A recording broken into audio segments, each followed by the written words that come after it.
Google es una empresa muy peculiar. Hace poco hablamos de la inteligencia artificial de Google y cómo parece ser que estaba metida en un cuarto oscuro. No la dejaban salir. Hoy vamos a hablar de otra cosa de Google que quizás tenga una cierta vinculación. Y es que recientemente Google ha batido un récord. Un extraño récord que ya ha batido en 3 anteriores ocasiones. Y es descubrir el número máximo de decimales que pi tiene en su interior.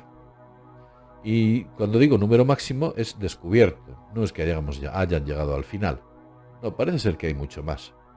Pero esta extraña obsesión de Google por el número pi tiene algo de fondo, muy peculiar, muy extraño. Ya lo verá ya. Permítame que le lleve y le guíe hacia lo que Google quizás nos está escondiendo sobre esa afanosa búsqueda en el interior de pi. Vamos a ello.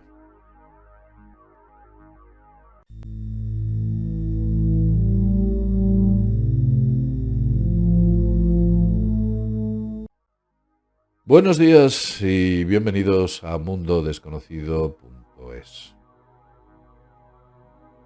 Efectivamente, como veis aquí, aún más pi en el cielo. Han llegado mucho más alto.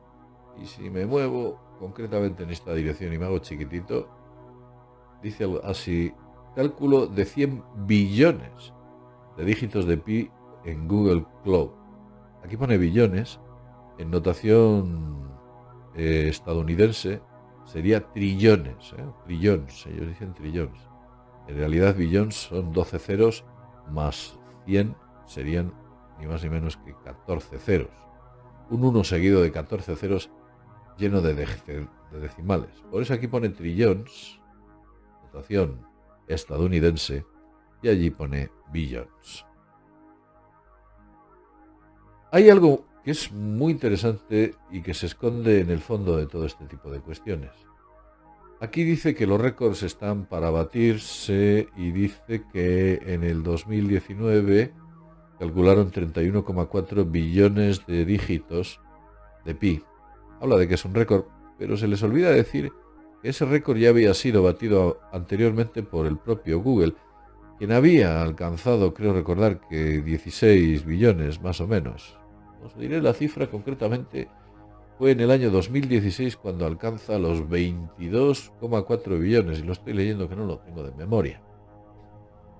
¿Por qué en el año 2016 dedica uno de sus más potentes ordenadores a calcular 21 billones de decimales de pi? ¿Por qué en el 2019, y como aquí dice, dedica otro de sus principales ordenadores a calcular 31,4 billones de decimales pi? ¿Y por qué en estos momentos ha utilizado ese algoritmo? Fijaos, estamos hablando de que ha dedicado 128 CPUs, 128 CPUs con 128 vCPUs y así como 864 gigabytes de RAM. Imaginaos el consumo energético que supone eso. Imaginad la capacidad de cálculo que ha restado Google de todos sus sistemas para poder sencillamente calcular 100 billones de decimales. ¿Por qué? Además, fijaos que según estos números de aquí ha estado ni más ni menos que 5 meses y una semana aproximadamente. 157 días. ¿Por qué lo hace? Y hace una pequeña historia sobre los cálculos. Incluso los cálculos se remontan al antiguo Egipto, antigua Babilonia, y cómo se está rompiendo el algoritmo desde que empieza la computación del cálculo. Explica un poco la arquitectura de cómo lo han utilizado y de toda la automatización de la solución. La verdad es que es sumamente complejo, no es nada fácil poner máquinas de este tipo para que te calculen esta cantidad. Como ya dije antes, aunque aquí no lo pone, hubo otra ocasión en la cual llegó a calcular 22,4 trillones de dígitos.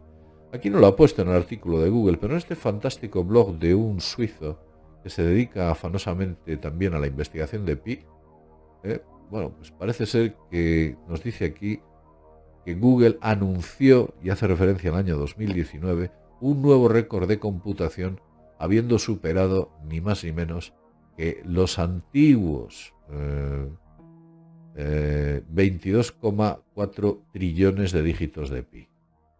¿Por qué tiene esa obsesión? Lo voy a explicar, veréis. ¿De dónde viene todo esto? Antes de nada debemos irnos a un libro. Este es un libro que muy posiblemente usted lo conozca. Está aquí en archive.org. En archive.org, si usted se suscribe, podría leer parte del libro en inglés. Concretamente, este es el libro original en Estados Unidos y en él aparecen unas extrañas referencias al número pi. Esas extrañas referencias que no se pueden ver concretamente en la película de Judy Foster, una película, ¿os acordáis de la película Contact? La cual la doctora Eleanor Arroway en el radiotelescopio de Arecibo se dedica o empieza su búsqueda con todos aquellos sistemas que tenía a encontrar una señal inteligente en el espacio. Y después de ir a Estados Unidos y utilizar un montón de radiotelescopios que habían sido cedidos al parecer por una jugosa financiación recibida por un extraño filántropo, ya sabéis, el mundo está lleno de filántropos, pues al final Eleanor Arroway recibe una señal de una estrella en concreto que se llama Vega, ¿no? Lo dice el libro, ¿eh? Esa extraña estrella está considerada por muchos como el origen de la raza humana. Digamos que nosotros venimos de Vega, o buena parte de nosotros, porque el ser humano quizás es un híbrido. Habría que entender si existe algún tipo de raza en el universo que no haya sido ya hibridada. Nosotros hemos sido hibridados un montón de veces, según parece ser y según indican algunas de las antiguas tradiciones más viejas de nuestro mundo, como puedan ser incluso las antiguas tradiciones Hopi u otras tradiciones que existen, incluso nuestra propia tradición, la antigua tradición sumeria, los antiguos ritos griegos, los antiguos mitos griegos, los antiguos mitos existentes dentro de China, la antigua mitología nórdica. Todo hace referencia a que hemos recibido una múltiple hibridación. El ser humano parece ser que tiene un origen dentro de su genética muy acusado de algún tipo de habitantes que deben existir en esa estrella, en la estrella Vega. Ha habido bastantes personas que han hecho referencia a este aspecto y es algo que por supuesto no podemos afirmar, pero sí que es cierto que son demasiados datos los que concernientemente indican que ese punto es nuestro punto de origen. Cuando mire usted al cielo y vea la constelación de Lira, observe Vega y piense que quizás nuestro auténtico origen viene de allí. Bien. Y es curioso porque en el libro habla de pi, pero en la película no habla de pi. La película, si usted la coge, y esto ya lo he dicho en varias ocasiones, si usted coge el libro, verá que en el libro y en la película todo está perfectamente argumentado. Pero muy bien. Han cogido el libro y lo han plasmado en la película de manera magistral. Pero alguien, y por causas desconocidas, ha extirpado de la película todas las referencias a pi. En este libro, Carl Sagan es un tipo muy peculiar y que era mucho más de lo que muchos de nosotros llegaremos a saber jamás. Carl Sagan tenía un papel muy importante no solo dentro de la NASA, sino que posiblemente dentro del gobierno de los Estados Unidos, y muy posiblemente el propio Carl Sagan llegó a formar parte del MJ-12 de allá de los años 60 o años 70. Carl Sagan era un hombre con mucho poder y por lo menos mucho conocimiento. Sea como fuere, y haciendo referencia al número pi, para no liarnos, decir que el número pi aparece en 3 ocasiones. Al principio lo hace como un descubrimiento. Ella es una joven estudiante en la cual se habla sobre el número pi en la escuela, y Carl Sagan nos entrega una especie de referencias al número pi, indicándonos de qué se trata, un poco intentando informar al lector.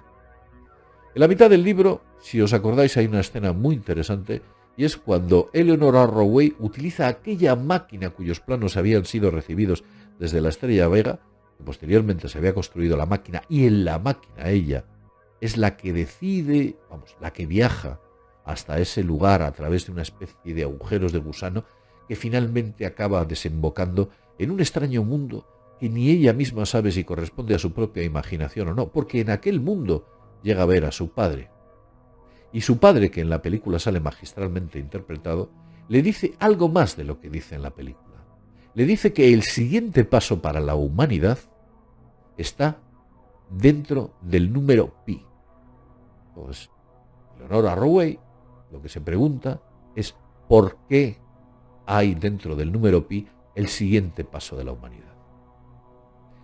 El padre de Eleanor, que aparece representado como una especie de visión para ella misma, la indica dentro del libro que en un momento concreto los decimales de pi dejan de ser aleatorios y se vuelven unos y ceros, de manera continuada, de manera constante. Unos, ceros, ceros, unos, una especie de aleatoriedad que parece ser que almacena o acarrea alguna forma de mensaje escondido. Y que ese punto en concreto lleva cuando se obtiene 10 elevado a la 20 de decimales pi. ¿Cuánto es 10 elevado a la 20? Pues ni más ni menos que 1.000.000 de veces más de lo que ha obtenido Google hasta el momento.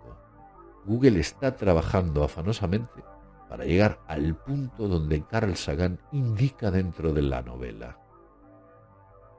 De momento está a 1.000.000 de veces de distancia. Y en ese preciso instante, el universo considerará que aquella civilización que ha obtenido esa cantidad de decimales está preparada para dar un siguiente paso en su proceso evolutivo. Y ese mensaje está contenido dentro del propio o de los propios números decimales. Dentro de las conversaciones que Eleanor Arroway efectúa con su padre, son las de que si eso ha sido efectuado por el universo dejando un mensaje dentro del número pi, es que el universo tiene alguna forma de inteligencia para poder hacer algo así. Más o menos entre sí y no, el dato no lo acaba de mostrar de manera concluyente y el padre de ella no acaba de afirmar que efectivamente eso es así. Pero sí que nos queda un poco la idea de que es el número pi el que tiene una importante llave. Si no, ¿por qué hubiese dedicado Google tantos y tantísimos vastos recursos a buscar esos 100 millones de decimales? Y todavía le queda 1.000.000 de veces más. Pero recordemos que Google tiene a su alcance o ha desarrollado un ordenador cuántico. Todos nos acordamos de D-Wave, que posiblemente pueda llegar a ese cálculo o ese cómputo mucho más rápido que este ordenador que han utilizado para intentar encontrar esos 100 millones o billones de decimales. ¿Es que hay alguien que sabe algo más de lo que nosotros sabemos?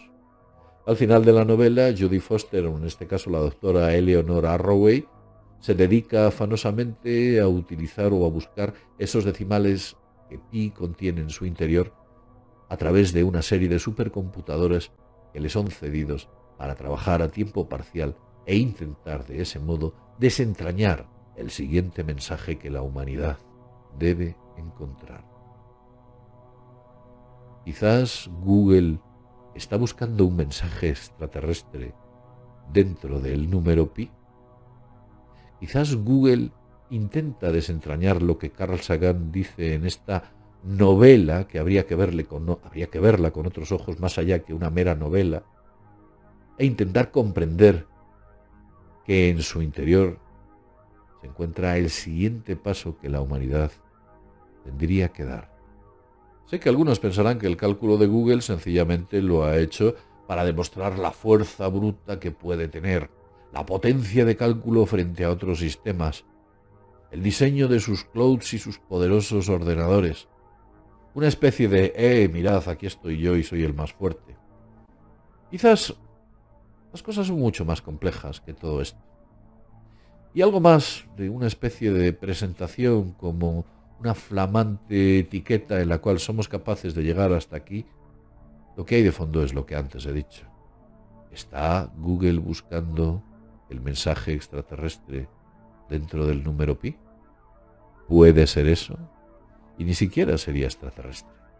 Sería un mensaje que el universo ha dejado dentro. Pero si el universo ha dejado dentro un mensaje, deberíamos pensar que si el universo en el que vivimos es una especie de inteligencia artificial, es una especie de inteligencia natural, espiritual y artificial.